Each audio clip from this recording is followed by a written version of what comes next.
अस्सलाम वालेकुम, आदाब। नॉन स्टॉप 25 न्यूज में आपका खैर मकदम है। मैं हूं सानिया। अब आइए नजर डालेंगे अहम खबरों पर।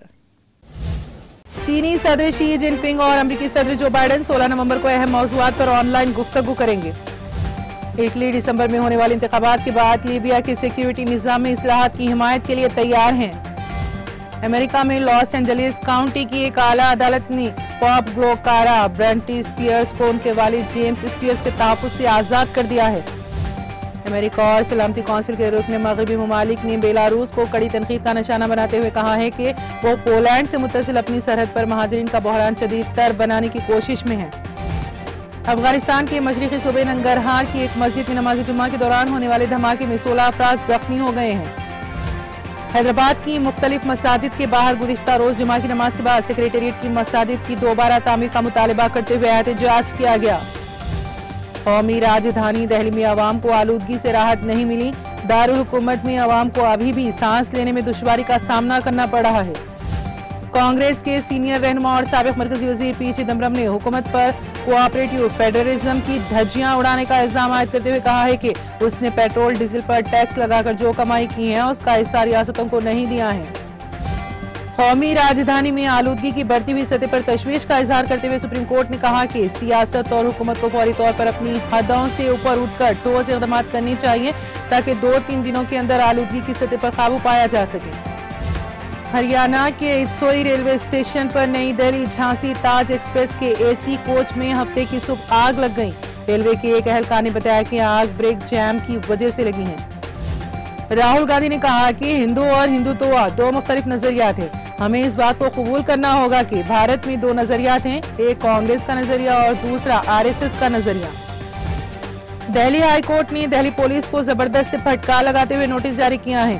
कोर्ट ने दिल्ली पुलिस से पूछा है कि तबलीगी जमात के प्रोग्राम में हिस्सा लेने वाले लोगों को निजामुद्दीन मरकज में कयाम करने पर किस हुक्म या नोटिफिकेशन की खिलाफ वर्जी हुई है। रियासत मणिपुर में फौज के एक दस्ते पर ID हमले की खबर है। बताया जा रहा है कि घाट लगाकर बैठे अस्करियत पसंदों ने फौजी यूनिट पर हमला किया। इस हमले में आसाम राइफल के CEO समेत कई जवान जख्मी हो गए। कांग्रेस की रहनुमा आनंद शर्मा ने एक ट्वीट में सदर रामनाथ कोविंद को टैग करते हुए लिखा कि मिस कंगना रनावत को दिया गया पद्मा अवार्ड फौरी तौर पर वापस लिया जाए। ऐसे अवार्ड देने से कबल नामजद अफराद की ज़हनी और नफ्सियाती तज़किये किए जाएं ताकि मुस्तक़बिल में ऐसी शख्सियात कौम और इसके हीरोज की तौहीन ना कर सकें। किसान तहरीक का 1 साल मुकम्मल होने के मौके पर भारतीय किसान यूनियन के रहनुमा राकेश टिकैत ने ओहदेदारों को 26 नवंबर को ताकत के मुजाहरे के लिए और 29 नवंबर को पार्लियामेंट हाउस पर ट्रैक्टर रैली के लिए तैयार रहने का मंत्र दिया है। भारतीय रेलवे ने आइंदा कुछ दिनों में कोविड से कबल की तरह तमाम रेलवे खिदमात को पुराने टाइम टेबल के मुताबिक बहाल करने का फैसला किया है। समाजवादी पार्टी की साबिका हुकूमत में काबीनी वजीर रहे गायत्री प्रसाद प्रजापति को इज्तिमाई इस्मत दरी मामले में अदालत ने उम्र कैद और 2 लाख रुपए के जुर्माने की सजा सुनाई है। कांग्रेस के सीनियर लीडर दिग्विजय सिंह ने कहा है कि इतवार से शुरू होने वाले मुल्क गिर जन जागरण अभियान के एक हिस्से के तौर पर पार्टी लीडर अवाम के दरमियान पद यात्रा पर जाएंगे और मोदी इकोनॉमिक्स की वजाहत करेंगे।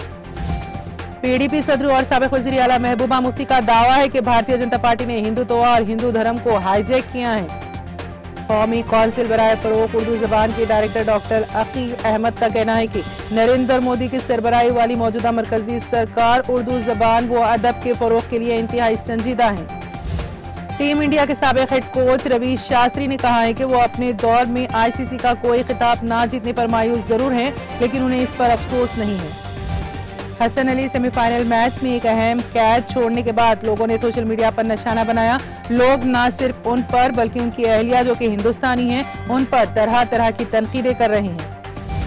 टोक्यो पैरालंपिक्स में अपनी शानदार कारकर्दगी से मुल्क का नाम रोशन करने वाले हुनरमंदों के लिए मीरठ में एक एजाजी तकरीब से खिताब करते हुए मरकजी वजीर खेल अनुराग ठाकुर ने कहा कि मगरबी उत्तर प्रदेश ने तमगा जीतने में अहम किरदार अदा किया है।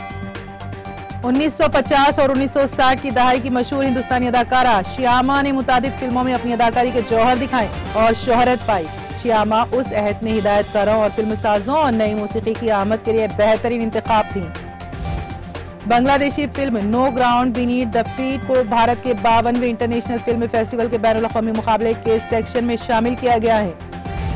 और अब इसी के साथ नॉन स्टॉप 25 न्यूज यहीं पर खत्म होती हैं। आप देखते रहिए टीटीवी। अब इजाजत दीजिए, खुदा हाफिज।